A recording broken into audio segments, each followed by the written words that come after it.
Con 2.700 habitantes y a 179 kilómetros de la ciudad de Corrientes, la localidad de 9 de Julio podría pasar desapercibida. El pueblo, ubicado en la cuarta sección del departamento de San Roque, parece el típico paraje en el que, como dicen, nunca pasa nada. Pero el 13 de junio de 2024, un niño de 5 años llamado Loan Danilo Peña desapareció sin dejar rastros después de almorzar en la casa de su abuela.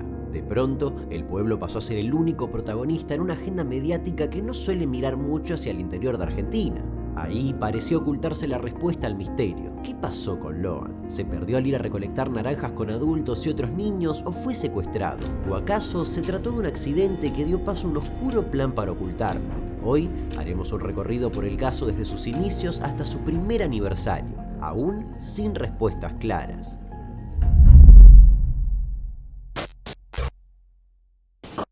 Los últimos rastros de Loan están dispersos, una filmación de una cámara de seguridad y algunas fotos tomadas durante el almuerzo en la casa de Catalina, su abuela paterna. En la primera secuencia, captada por una cámara ubicada en la ruta provincial 123, se podía ver a Loan y a su padre a caballo en camino a ese último almuerzo familiar. Eso fue a las 9:21 de la mañana, en las horas previas a la desaparición. Ese día no había clases y Loan quiso ir a conocer por primera vez en su vida la casa de su abuela. Nadie sabía que él iría y su visita al paraje Algarrobal fue una sorpresa para casi todos. La siguiente pista que hay son fotos. Todas fueron largamente analizadas por investigadores del caso, internautas y periodistas. Se veía una larga mesa en la que había muchas personas que tarde o temprano se convertirían en sospechosas de este misterio. En primer lugar, el propio Loan, observando el momento en que su papá le cortaba los fideos que estaban a punto de comer entre familiares, amigos y algunos invitados que él no conocía. Sentados frente a Loan y su papá estaban Daniel Fierrito Ramírez y su esposa Mónica del Carmen Millapi. Con ellos, según la primera versión que los testigos dieron a las autoridades, Loan habría salido a buscar naranjas a un terreno lindante, para nunca más regresar. Ramírez y Millapi eran amigos de Bernardino Antonio Benítez, tío político del niño. Los tres fueron los primeros en ser detenidos por la desaparición. Se los acusó primero de abandono de persona y más tarde de ser el primer eslabón de una presunta red de trata. Al fondo de la mesa, sobre la izquierda del padre de Loan, estaban María Victoria Cayllaba, ex funcionaria municipal, y su marido, el ex capitán de la Armada, Carlos Pérez. Ambos, en un principio, no levantaron sospechas, pero el curso de la investigación terminaría apuntando hacia ellos. Pero para llegar hasta ese punto, tenemos que detenernos en varios detalles previos. Una vez terminado el almuerzo, según dijeron los testigos en un primer momento, el padre de Loan se durmió. Algunos dicen que fue a tomar una siesta y otros que se quedó dormido en la mesa, pero él afirma que nada de eso pasó y que siempre estuvo despierto. Lo cierto es que Loan fue a jugar con sus primos, que también habían comido con ellos, aunque en otra mesa. En ese momento, en plena tarde de sol, tío del nene, junto a Fierrito Ramírez y su esposa, propusieron un plan que parecía entretenido: ir a buscar naranjas a un terreno cercano. Según el relato de los tres adultos, salieron junto a Loan y los demás niños sin pensar que de un momento a otro el pequeño desaparecería de la vista. Los otros chicos declararon en cámara Gesell y, según trascendió a los medios de comunicación en las primeras horas, plantearon que en cierto momento del paseo, Loan dijo que quería volver con su padre y emprendió la vuelta por su cuenta. Sin embargo, estaba desorientado y se habría encaminado en dirección opuesta a donde estaba la casa de su abuela. Y esa fue la primera versión de cómo se había supuestamente perdido. Los adultos, siempre según su propio relato en esas primeras horas, comenzaron a buscarlo, pero Loan no aparecía por ningún lugar. Cuando volvieron a la casa de Catalina, avisaron que el nene no estaba y todos los presentes se sumaron a la búsqueda. Trascendió que estuvieron recorriendo la zona durante 3 horas hasta que finalmente decidieron dar aviso a la policía. Después se supo que las autoridades policiales demoraron otras 3 horas en iniciar los rastrillajes, porque consideraron que el nene podía volver por sus propios medios. Loan, sin embargo, seguía sin aparecer y para ese entonces ya existía una ventana de tiempo de casi 6 horas en que ningún operativo oficial de búsqueda se había iniciado. La noticia sobre su desaparición acaparó todos los medios de comunicación en las horas siguientes, cuando se lanzó una alerta Sofía, el protocolo que se activa ante la desaparición de un niño cuando las autoridades consideran que existe un peligro inminente y que podría haber adultos involucrados en que no se sepa su paradero. Está en pantalla, ese es su rostro, Loan Danilo Peña. Desapareció en el paraje Algarrobal 9 de Julio, en la provincia de Corrientes, ayer, en el día de ayer exactamente. Y la descripción alerta, física, como recordarán, lleva el nombre de Sofía Herrera, la nena de 3 años que desapareció el 28 18 de septiembre de 2008 en un camping de la ciudad de Río Grande en Tierra del Fuego, y cuyo misterio, al menos hasta el momento de la publicación de este video, aún no se resolvió. Ese nombre, el de Sofía Herrera, volvería a tomar relevancia en el caso Loan, de una manera que nadie podría siquiera imaginar, pero para eso faltaba tiempo. Tal y como había pasado en el caso de Sofía 16 años atrás, durante los primeros días se barajaban todas las posibilidades y las autoridades se aferraban a la hipótesis de un niño extraviado. En el caso de Loan, esta tesis se sostuvo a lo largo de una semana completa, aunque con el correr de cada día las posibilidades de encontrarlo sano y salvo se iban extinguiendo. Por entonces, los medios nacionales centraban toda su atención en el caso y mandaban cronistas y equipos especiales para cubrir la noticia en Corrientes. Y si bien las autoridades locales parecían desbordadas, por 10 días fueron los únicos encargados en llevar adelante la investigación. Y algunas pistas comenzaron a surgir tras los rastrillajes en varias hectáreas a la redonda. El 15 de junio se hallaron huellas y una zapatilla. 2 días después, rastros de vómito y más tarde una naranja pelada y algunas manchas de sangre. Para el martes 18 de junio se lanzó a nivel nacional una recompensa de 5 millones de pesos por cualquier dato para dar con Loan. Por entonces, las posibilidades de que un nene de esa edad pudiera estar vagando sin rumbo eran algo improbables, pero no imposibles. Quienes defendían esa posibilidad remarcaban que Loan había nacido en Corrientes y que conocía el paisaje. Todos sus familiares lo describían como un nene extrovertido y muy despierto que, a pesar de tener solo 5 años, podía ingeniárselas para mantenerse a salvo. Vale aclarar que el terreno en esa zona correntina no es un monte espeso de demasiada vegetación, y aunque hay animales salvajes, los vecinos consideraban que no era tan peligroso como otras regiones de la provincia. La cercanía con lagunas y pantanos, sin embargo, generaba dudas sobre su seguridad. Tampoco parecía lógico que con semejante operativo desplegado en un terreno donde era posible poder buscar cómodamente, Loan no apareciera. Ese mismo martes se dictó la prisión preventiva para los 3 primeros detenidos en la causa, el tío de Loan y el matrimonio que había ido con ellos al Naranjal. En principio se los acusó de no haberlo cuidado bien y de haber permitido que se alejara sin supervisarlo lo suficiente. El 19 de junio, durante un allanamiento en una casa semi-abandonada de la zona, la policía encontró la zapatilla que faltaba, ubicada encima de una heladera. La altura de Loan no alcanzaba para que él mismo la hubiera puesto en ese lugar y ese dato reavivó la idea de un secuestro, pero no alcanzaba por sí solo para redirigir la causa. A la par, la investigación sumaba más recursos, como perros, helicópteros, buzos y policías, pero no aparecía ninguna pista fuerte. Y con la altísima exposición mediática que fue tomando el caso, casi todos los que habían formado parte del almuerzo familiar comenzaron a dar sus versiones ante las cámaras. Poco después, uno a uno fueron quedando bajo la lupa de la justicia. ¿Estuvo muchas veces preso? Sí, no tengo relación con él pronto, así que mejor que quede ahí adentro. Que ¿Está bien preso para vos? Está bien preso, para mí está bien preso para él. Y que yo le dije a mi esposo, le dije, mejor que quede preso tu cuñado, como mi hermano, le dije.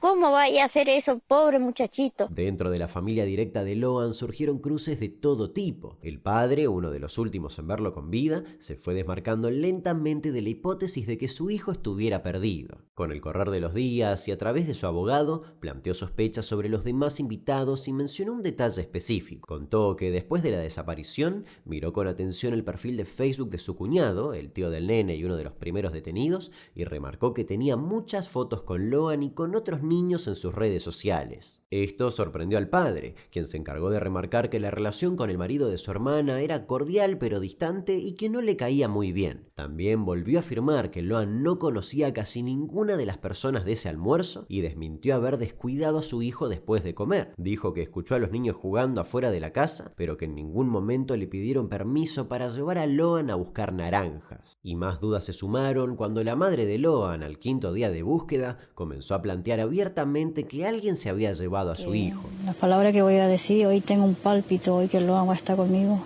Lo que lo tiene a Loan, quiero que le traigan acá a la portada de mi casa o que le dé a alguien que le conoce, o si alguien le ve que avisen, pero lo que le tiene a Loan quiero que le tenga bien, que le dé algo, por lo menos para que no esté sufriendo ahí con nadie, que con hambre, que quiero que le dé un pedacito de pan aunque sea. Y su intuición empezó a ser tenida en cuenta el 20 de junio, a una semana de la desaparición, cuando un testigo dijo haber visto al nene en Entre Ríos. Hubo otros llamados a las autoridades que ubicaron ubicaban a Loan en distintos puntos del país y también crecían las sospechas de que hubiera sido trasladado al exterior.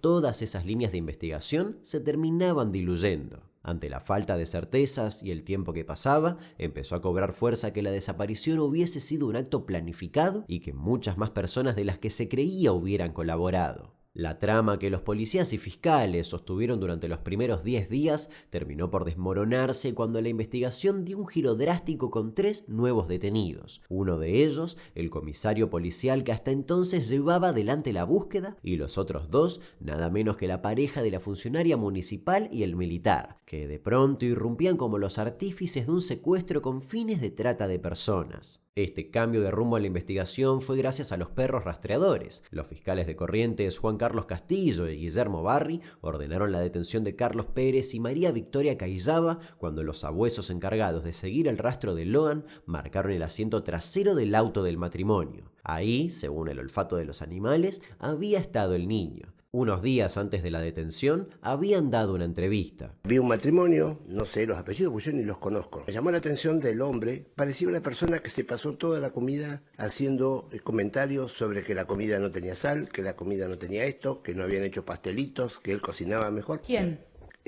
¿Cómo se llama? Fierrito.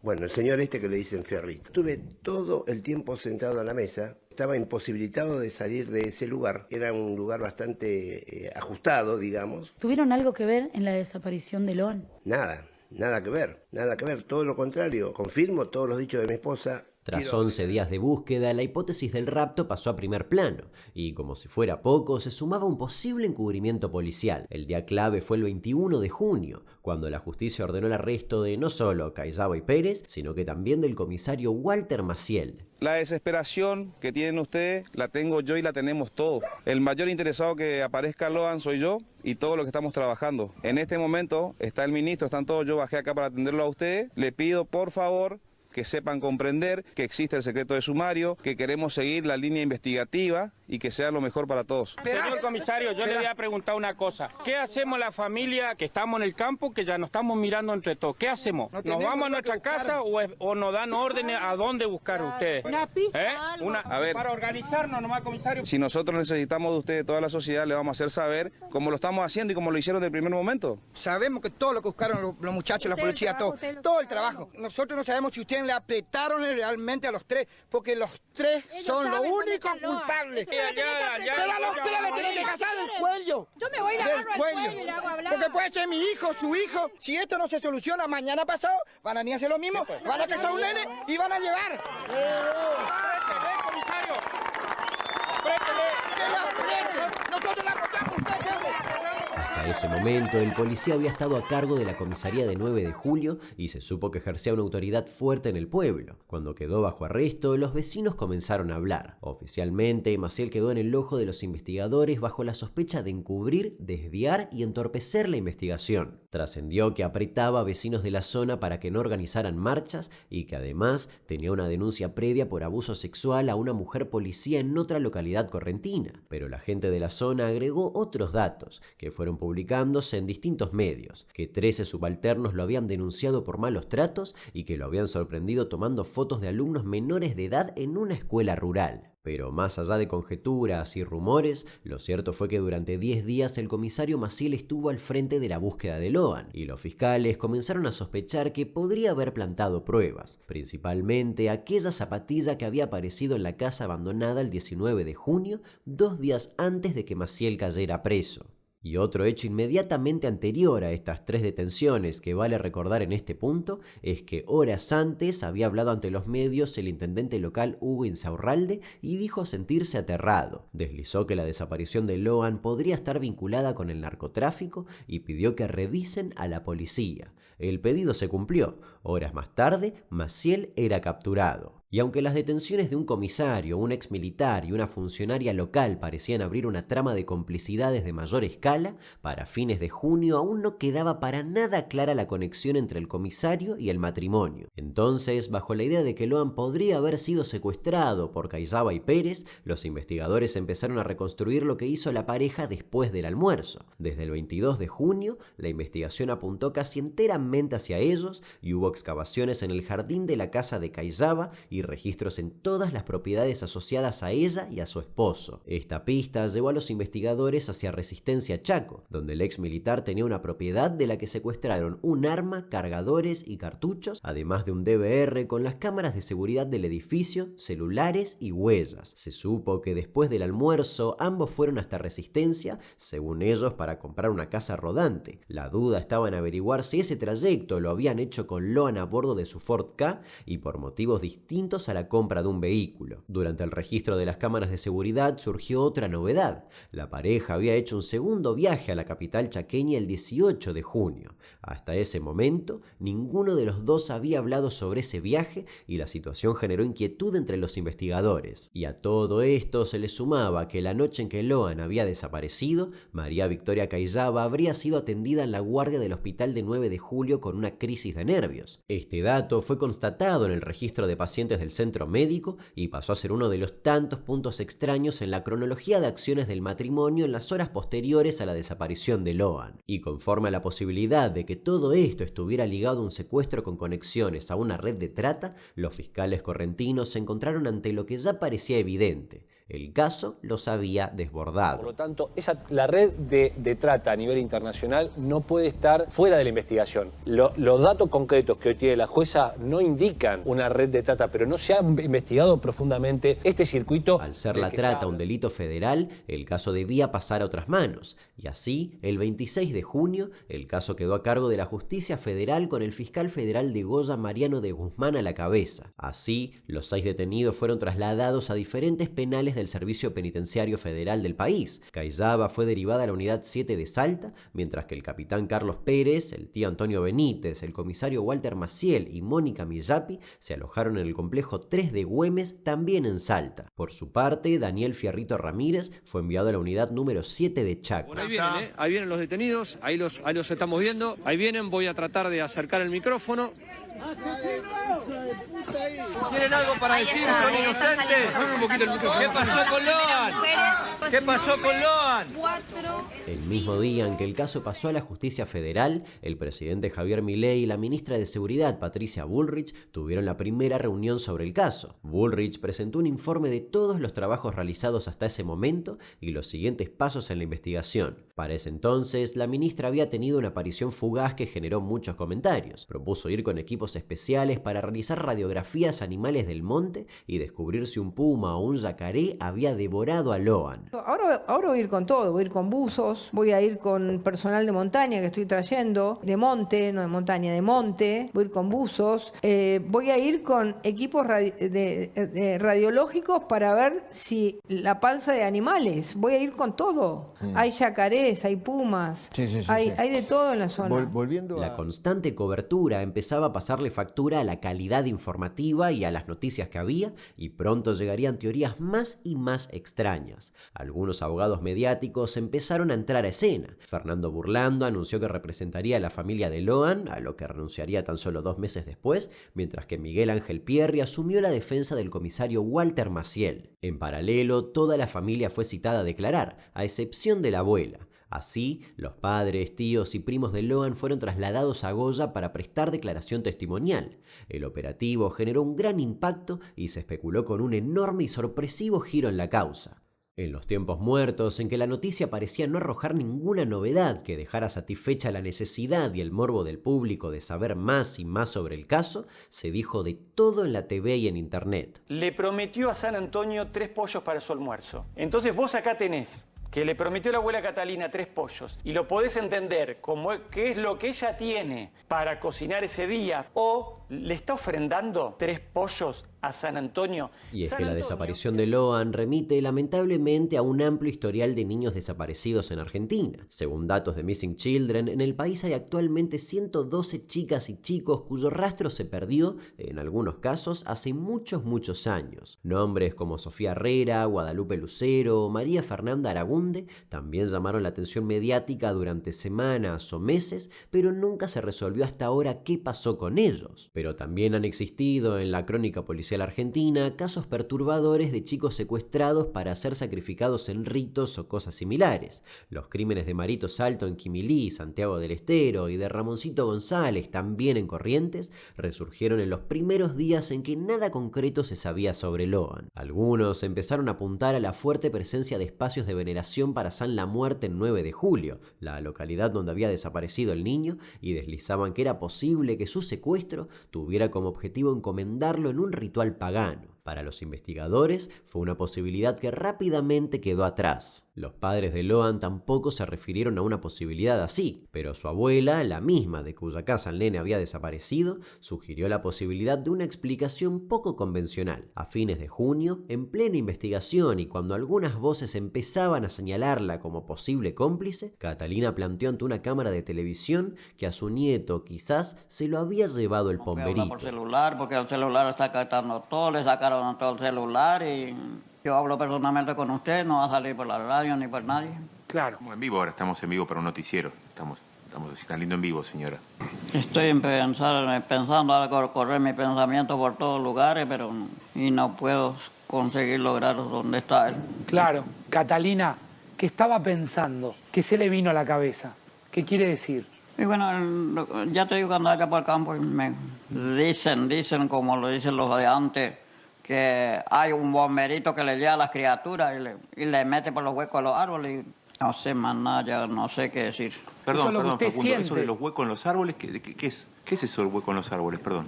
Puede ser. ¿Qué sería, perdón? ¿Cómo no puede ser? Esa frase desató todo tipo de reacciones y muchas personas hasta comenzaron a sospechar de ella aún más solo por eso, como si era extraño que una mujer mayor, que vale resaltar, ni siquiera entendía bien que estaba dando una nota en vivo y que durante décadas había habitado el mismo paraje, hablase de ese modo sobre un ser de la mitología guaraní. A su alrededor, mientras tanto, crecían las sospechas. Se supo que la mamá de Loan no mantenía una buena relación con su suegra, aunque su marido intentaba sostener el vínculo. ¿Por qué Loan nunca antes había ido a visitarla al Algarrobal? ¿Era solo un distanciamiento habitual en algunas familias o ocultaba un motivo que pudiese explicar el paradero de Loan? Todas esas preguntas acribillaban la grilla de programación como en una cadena nacional y aunque no había respuestas, todos intentaban responderla hasta exprimir el último punto de rating. ¿Qué sentís vos en las cartas? Mira, esta criatura para mí ya no está en este plano. No está. Es lo que yo presiento. A mí no me gusta la abuela, no me gusta la abuela. Hay algo que a mí me dice mi interior que no están diciendo la verdad, que está ocultando cosas y que saben más. Es un cofre. Como si no hubiéramos aprendido nada del caso Dalmazo, de Ángeles Rawson, del caso Belsunce o ni hablar del caso Pomar, todos comenzamos a hacer lo mismo con el de Loan.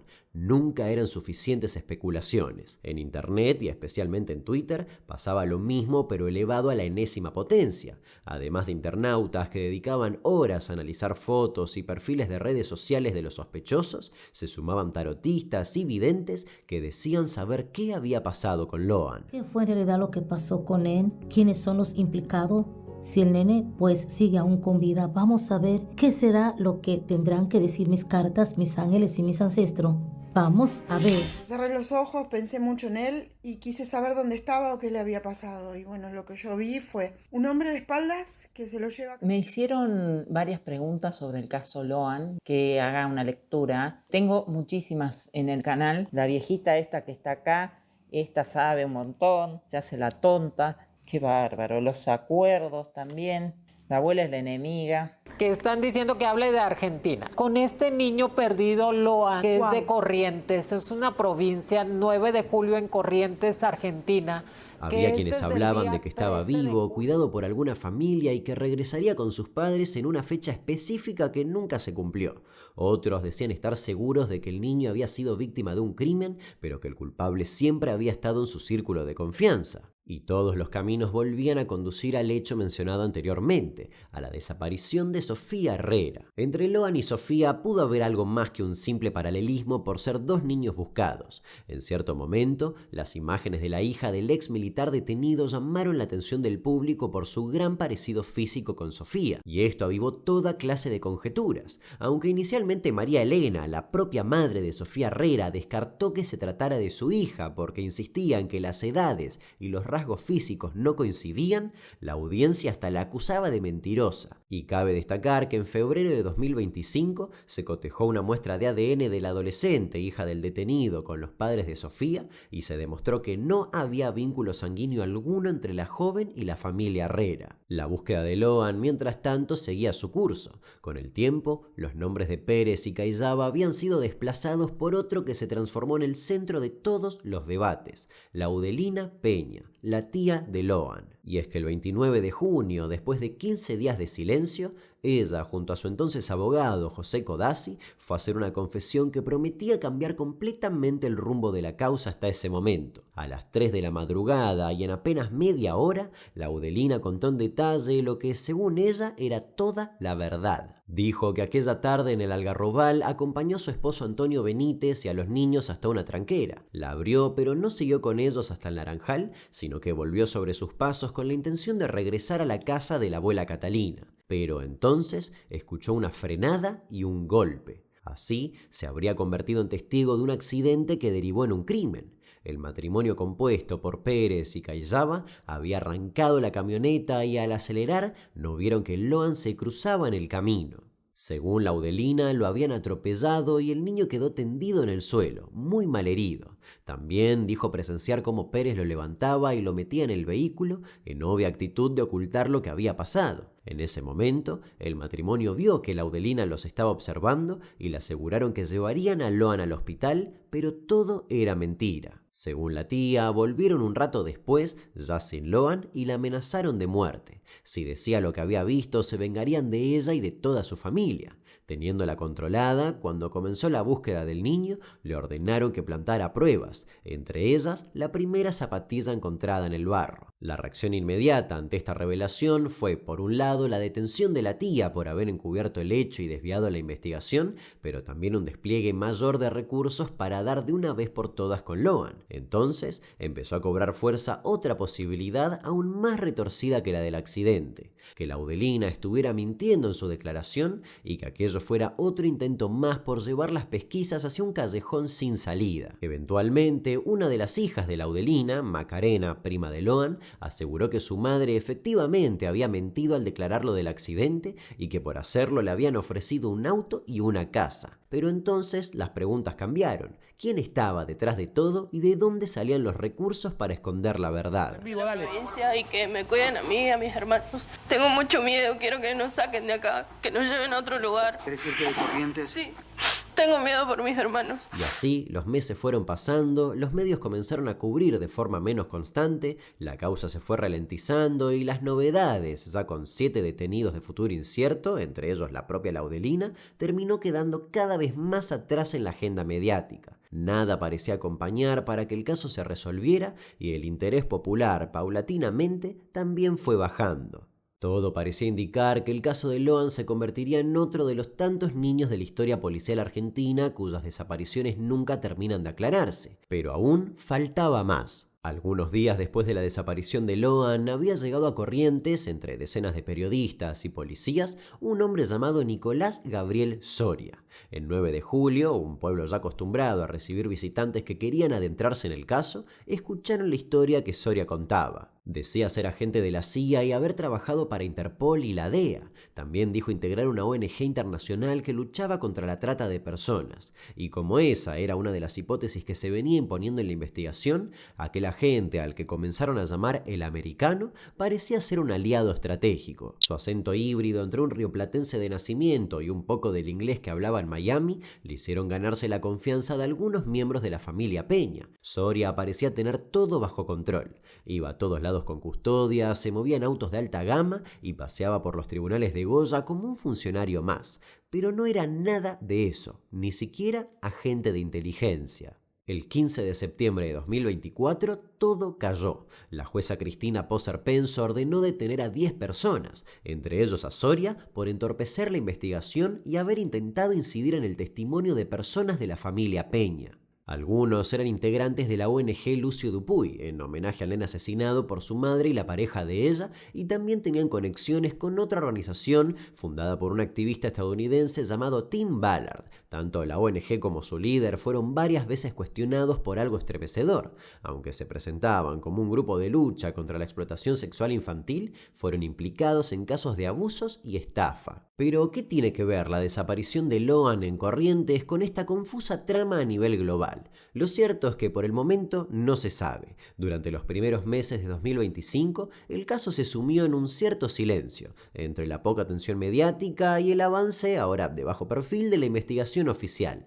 Y así pasó un año, 12 meses desde que el nene de 5 años desapareció y aún hoy no hay noticias concretas sobre qué pudo pasarle. A fines de mayo de 2025 se confirmó lo que ya era algo obvio. El caso Loan fue elevado a un juicio que promete ser un suceso mediático enorme. Los 7 imputados siguen detenidos y serán juzgados por su presunta participación en la sustracción del menor. Ellos son, pasando en limpio, los tíos Antonio Benítez y Laudelina Peña, el ex comisario Walter Maciel y los amigos de la familia Daniel Fierrito Ramírez, Mónica Millapi, Carlos Pérez y María Victoria Cayaba. Además, avanza la causa paralela con 10 imputados de las ONG que buscaron desviar la investigación y que parecen ser un capítulo aparte, pero con extrañas conexiones con el misterio central de esta historia. Pero ¿cuál es la principal teoría, al menos al día de hoy? Se puede rastrear algo de eso en el dictamen de procesamiento de los acusados. La jueza Poser Penso, lejos de volver sobre la hipótesis de la trata de personas, que había sido el eje central de casi todas las coberturas mediáticas,